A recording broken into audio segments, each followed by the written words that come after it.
Assalamualaikum warahmatullahi wabarakatuh. Perkenalkan, nama saya Dani Fatima. Saya dari Prodi Manajemen Kelas Weekend semester 3 dengan nomor induk mahasiswa saya 289225014. Di sini saya akan menyelesaikan tugas ujian tengah semester saya dengan mata kuliah pengantar ekonomi makro. Baik, di sini saya akan menjelaskan tentang ekonomi mikro dan makro. Analisa ekonomi mikro dan makro. Ekonomi mikro dan makro adalah bagian daripada teori ekonomi, sedangkan yang dimaksud dengan ekonomi teori adalah ilmu yang menganalisa tentang kebutuhan antara variabel-variabel ekonomi. Variabel-variabel ekonomi yang dimaksud dapat bersifat mikro maupun makro. Guna memahami kedudukan dari analisa ekonomi mikro makro dalam ilmu ekonomi, nanti kita dapat lihat di gambar ini. Baik, di sini ada struktur tentang ilmu ekonomi. Ilmu ekonomi terdiri dari 3 bagian. Yang pertama itu ada ilmu ekonomi deskriptif. Yang kedua itu ada ilmu ekonomi teori. Ilmu ekonomi teori itu terdiri dari 2 bagian. Yang pertama itu ada ilmu ekonomi mikro dan ilmu ekonomi makro. Dan yang ketiga itu ada ilmu ekonomi terapan. Baik, nanti akan saya jelaskan satu persatu tentang apa itu ilmu ekonomi deskriptif dan apa itu ekonomi teori dan apa itu ekonomi terapan. Baik, yang pertama itu ada ekonomi deskriptif. Apa sih itu ekonomi deskriptif? Ekonomi deskriptif adalah bagian dari ilmu ekonomi yang menggambarkan keadaan atau kegiatan ekonomi yang benar-benar terjadi pada suatu tempat atau negara tertentu. Teori ekonomi pada dasarnya berusaha untuk menjelaskan hubungan antara variabel-variabel ekonomi, baik variabel ekonomi mikro maupun variabel ekonomi makro. Dalam ekonomi terapan menyangkut persoalan kebijakan ekonomi yang perlu diterapkan dalam daerah atau negara tertentu. Baik, yang kedua itu ada teori ekonomi. Teori ekonomi pada dasarnya dibagi menjadi teori ekonomi mikro dan teori ekonomi makro. Baik ekonomi mikro maupun teori ekonomi makro, keduanya mempelajari masalah ekonomi. Namun, permasalahan ekonomi yang dipelajari berbeda dalam sudut pandangnya. Baik, ekonomi mikro. Apa sih itu ekonomi mikro? Ekonomi mikro mempelajari kegiatan-kegiatan ekonomi dari unit-unit ekonomi individual, yaitu individu sebagai konsumen, individu sebagai pemilik faktor produksi, maupun individu sebagai produsen.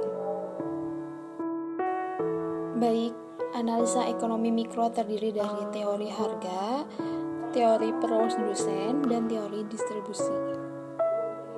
Teori harga antara lain membahas tentang proses pembentukan harga oleh interaksi antara penawaran dan permintaan antara suatu barang dan jasa di dalam suatu pasar.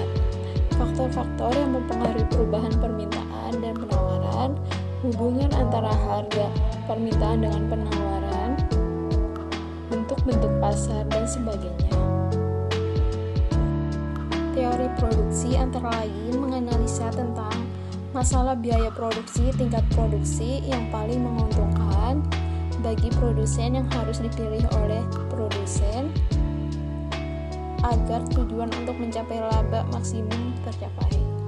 Sedangkan dari teori distribusi membahas tentang faktor-faktor yang menentukan tingkat upaya tenaga kerja, tingkat bunga yang harus dibayar karena penggunaan modal, dan tingkat keuntungan yang diperoleh para pengusaha.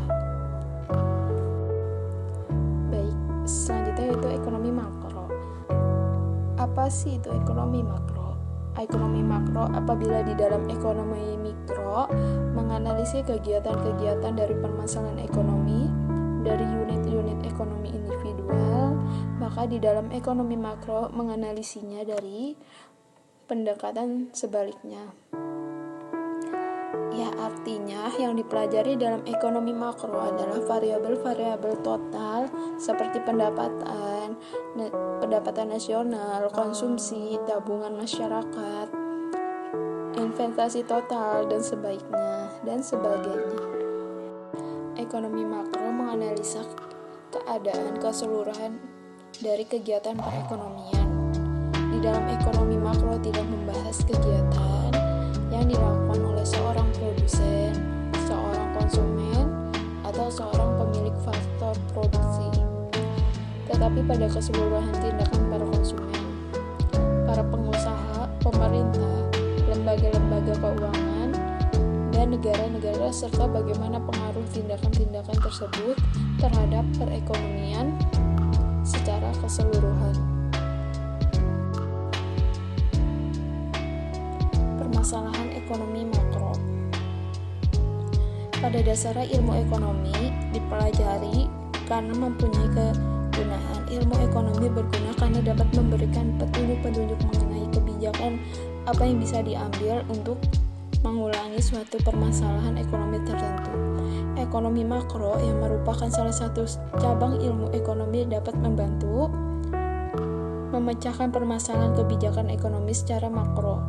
Permasalahan kebijakan ekonomi makro mencakup masalah-masalah yang berkaitan dengan pengelolaan dan pengendalian perekonomian. Secara umum, tugas pengendalian ekonomi makro adalah menggunakan agar perekonomian bisa bekerja dan tumbuh secara seimbang. Ada 3 masalah ekonomi makro jangka pendek yang harus diatasi setiap saat. Ketiga masalah yang dimaksud adalah masalah inflasi, pengangguran, dan neraca pembayaran dan perdagangan. Masalah inflasi. Inflasi merupakan salah satu masalah ekonomi yang selalu dialami oleh hampir semua negara. Pembicara tentang inflasi selalu dikaitkan dengan kenaikan harga, karena hargalah indikator penting daripada inflasi. Yang dimaksud inflasi adalah suatu keadaan di mana terdapat kecenderungan kenaikan harga secara umum dan terus-menerus. Dengan demikian, kalau dalam masyarakat terjadi kenaikan satu atau beberapa barang dan bersifat sementara, maka kondisi semacam itu tidak dianggap sebagai inflasi. Oleh sebab itu, kondisi semacam itu tidak dianggap sebagai suatu masalah dan tidak perlu kebijakan khusus untuk mengatasinya. Masalah pengangguran. Pengangguran ini terjadi karena jumlah tenaga kerja atau angka kerja melebihi tingkat kesempatan kerja yang tersedia. Di negara-negara yang sedang berkembang, tingkat pertumbuhan angkatan kerja cukup tinggi sehingga tidak seimbang dengan kesempatan kerja yang ada. Kalau kenyataan tersebut terjadi, maka angka pengangguran cukup tinggi. Di negara kita, upayakan untuk menekan tingkat pengangguran dilakukan melalui pengendalian tingkat pertumbuhan penduduk. Program keluarga berencana adalah salah satu alternatif untuk menekan laju pertumbuhan penduduk. Selanjutnya itu masalah neraca perdagangan dan neraca pembayaran. 2 neraca penting dalam suatu neraca pembayaran adalah neraca perdagangan dan neraca keseluruhan. Neraca perdagangan menunjukkan pertimbangan di antara ekspor dan impor, sedangkan neraca keseluruhan menunjukkan perimbangan di antara keseluruhan aliran pembayaran ke luar negeri dan keseluruhan aliran penerimaan di luar negeri. Defisit neraca pembayaran berarti pembayaran ke luar negeri melebihi penerimaan dari luar negeri. Salah satu faktor penting yang menimbulkan masalah ini adalah impor melebihi ekspor. Pengaliran modal yang terlalu banyak di luar negeri adalah faktor lain yang menimbulkan defisit tersebut. Tujuan-tujuan kebijakan makroekonomi. Setiap kebijakan ekonomi bertujuan untuk mengatasi masalah-masalah ekonomi yang dihadapi. Berdasarkan masalah-masalah makroekonomi, Sukirno menyebutkan tujuan-tujuan kebijakan makroekonomi ekonomi dibedakan 5 aspek, yaitu pertama, menstabilkan kegiatan ekonomi. Tujuan menstabilkan ekonomi berarti pula keinginan untuk menghindari fluktuasi yang tajam dalam kegiatan ekonomi dari waktu ke waktu. Pertumbuhan ekonomi yang sangat tepat dapat menimbulkan inflasi. Apabila inflasi tidak dapat dikendalikan, kemerosotan ekonomi yang serius dapat berlaku pada masalah berikutnya. Fluktuasi yang tidak dikendalikan tidak akan menjamin pengangguran yang rendah, kestabilan harga-harga, dan kestabilan neraca pembayaran. Yang kedua itu mencapai tingkat penggunaan tenaga kerja, kesempatan kerja penuh tanpa inflasi. Pada umumnya, berbagai negara tidak dapat terus-menerus mencapai penggunaan tenaga kerja yang penuh. Apabila suatu masyarakat dapat mencapai tujuan ini, dengan sendirinya tujuan-tujuan lainnya, yaitu mencapai kestabilan ekonomi dan pertumbuhan ekonomi yang teguh, akan tercapai. Yang ketiga, menghindari masalah inflasi. Inflasi menimbulkan beberapa akibat buruk antara kesejahteraan masyarakat dan kegiatan perekonomian. Ada kalanya inflasi berlaku sebagai akibat ketidakstabilan politik dan ekonomi suatu negara. Dalam keadaan seperti ini biasanya tingkat inflasi tinggi dan suka dikendalikan, tetapi seringkali inflasi berlaku sebagai akibat permintaan masyarakat yang berlebihan, pertambahan penawaran uang yang berlebihan, dan kenaikan dalam biaya produksi. Yang kedua itu mencapai tingkat penggunaan tenaga kerja, kesempatan kerja penuh tanpa inflasi. Pada umumnya, berbagai negara tidak dapat terus-menerus mencapai penggunaan tenaga kerja yang penuh.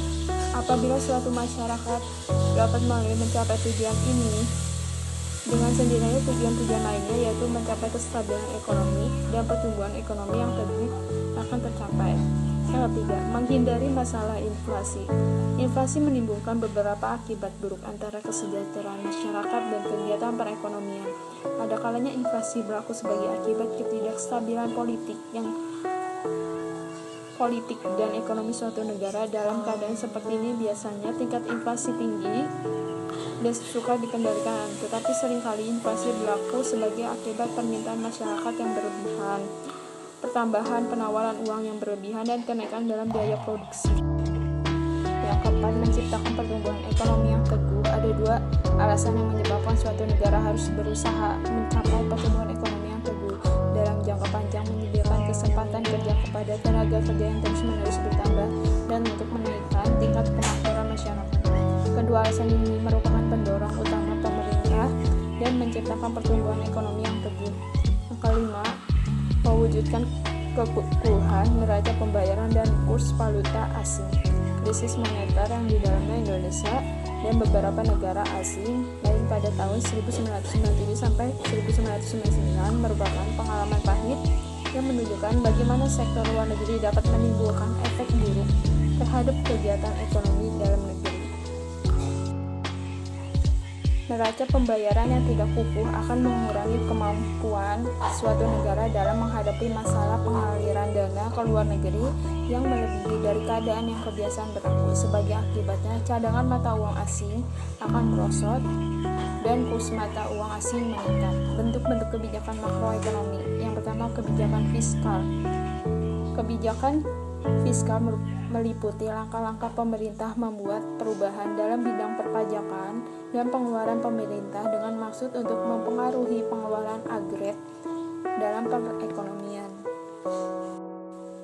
Selanjutnya yang kedua, kebijakan moneter. Kebijakan moneter meliputi langkah-langkah pemerintah yang dilaksanakan oleh Bank Sentral di Indonesia. Bank Sentral di Indonesia adalah Bank Indonesia. Untuk mempengaruhi mengubah penawaran uang dalam perekonomian atau mengubah suku bunga dengan maksud untuk mempengaruhi pengeluaran agregat. Yang ketiga, kebijakan segi penawaran. Salah satu kebijakan segi penawaran adalah kebijakan pendapatan income policy, yaitu langkah pemerintah yang bertujuan mengendalikan tuntunan kenaikan pendapatan pekerja. Baik, presentasi yang saya sampaikan cukup